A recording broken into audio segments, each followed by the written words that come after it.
So this video comes in response to a couple of questions I've gotten about time management, specifically on the hard Module 2 of the Reading and Writing section. So what I'm going to do here is just to offer my suggestions, and I will divide these suggestions into two parts. The first has to do with overall time management within the section. In other words, how to navigate the section on test day. And I know that different students have different ways that they like to navigate the section, and honestly, I would say to stick with what has been working for you if you found something that does work. But what I would do, just for whatever it's worth, is to start at the beginning, number 1, and work your way toward number 27, keeping in mind that the bottleneck usually comes somewhere in here, 9 to 14, 10 to 15, something like that. And by bottleneck, what I mean is these questions tend to take longer.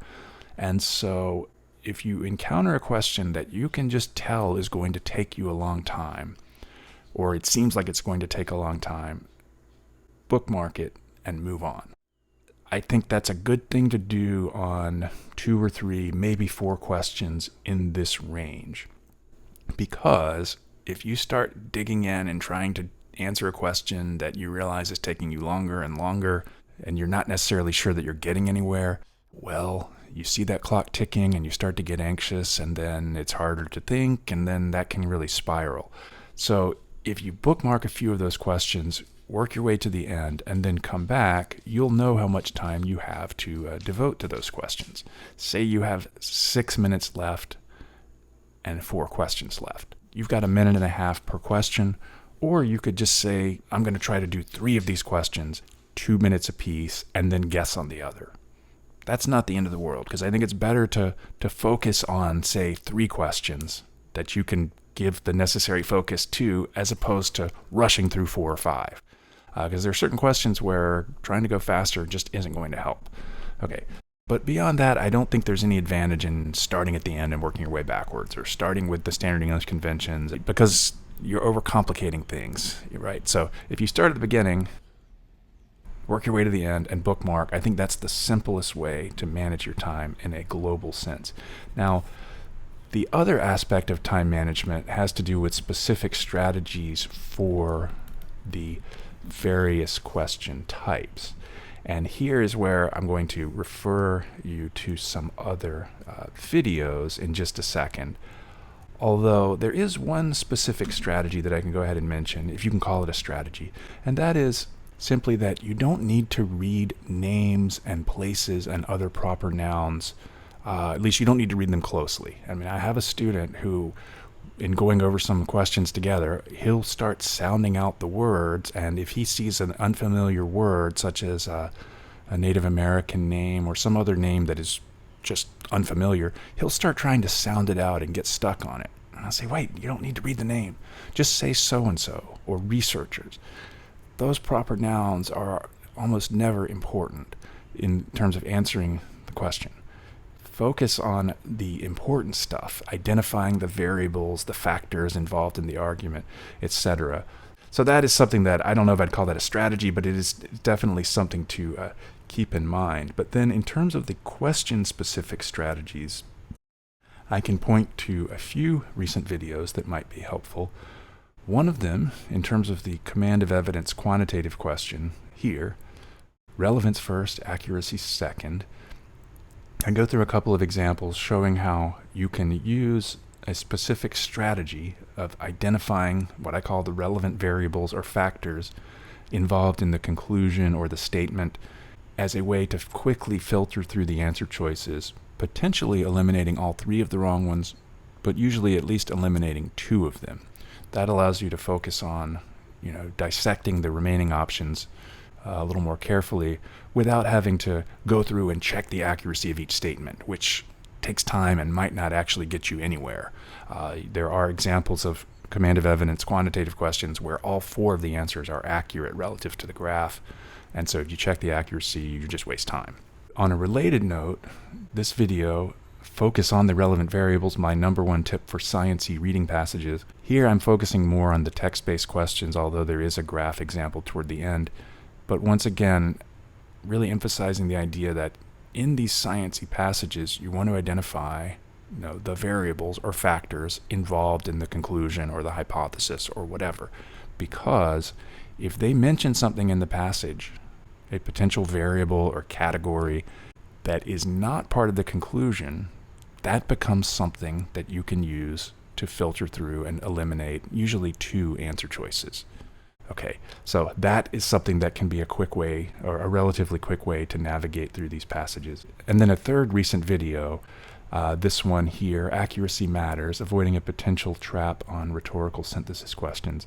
So by saying accuracy matters, it means we can't overlook accuracy, but as I explained in this video, we still want to focus on relevance first, and that's a way that you can get through these questions quite often without having to read the bullet points. It's just that the trap is that occasionally they'll give you something that's relevant but turns out to be inaccurate. But all 3 of these are really focused on time management strategies for these respective question types. This video here, a simple method for annotating and understanding complex science passages. You might say, annotating, isn't that going to take more time? Well, I think it really helps speed things up. When you get a lot of complex information thrown at you having to do with correlations, inverse correlations, negative correlations, it's hard to keep track of all that in your head. And so the more you can understand things as you're reading it, the less time you're going to have to spend sifting through the answer choices. And if you think about it, a lot of these questions, you have a lot more text in the answer choices than you do in the passage.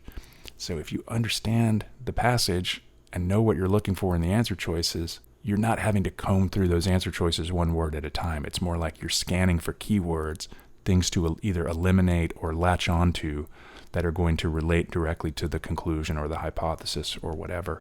And then a couple of other things. So both the primary purpose and main idea questions lend themselves to a similar sort of strategy, at least in terms of approaching the passage itself, and that is what I call the 3 to 5 word summary, which might end up being a 6 to 7 to 8 word summary. But in any event, that's a way of, as I say here, focusing on the big picture, if that's not an oxymoron or a contradiction, focusing on the big picture to get a global understanding of what the passage is saying. Then you go to the answer choices and say if it's module 1, your summary might lead you directly to the correct answer. If it's module 2, you might have to sift through a couple of options because there will generally be 1 or 2 wrong answers that are at least halfway right.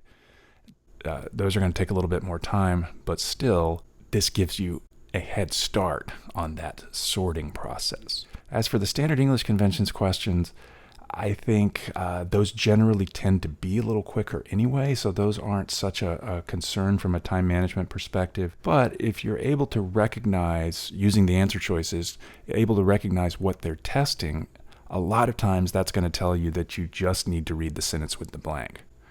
Certain questions, like verb tense questions, or the more complex transition word questions, what I call the however questions and though questions and rather questions, you need the whole passage.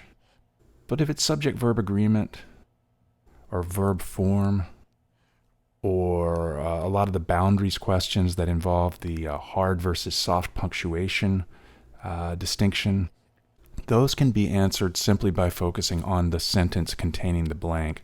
And so that's another way to sort of speed things along.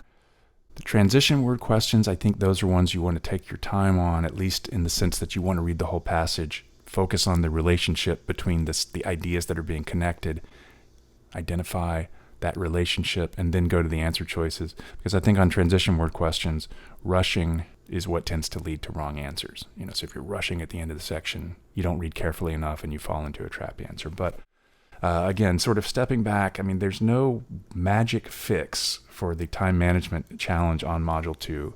Certain questions, specifically in that 9 to 15, 10 to 14 range, are just going to take some time. And so you want to allow yourself to be able to focus on those questions. And in order to do that, again, I think it helps to save the hardest of those questions for the end. Because if you think about what causes anxiety, uncertainty, and if you're sitting there halfway through the module and you see that clock ticking, you don't know what's behind those questions. You don't know what's coming next after the question that you're looking at, and that can really create uncertainty and anxiety. So saving those questions for last. And then again, using the specific strategies for different question types to improve your performance on those questions, you can really, hopefully master these different question types, and then the time management will tend to take care of itself.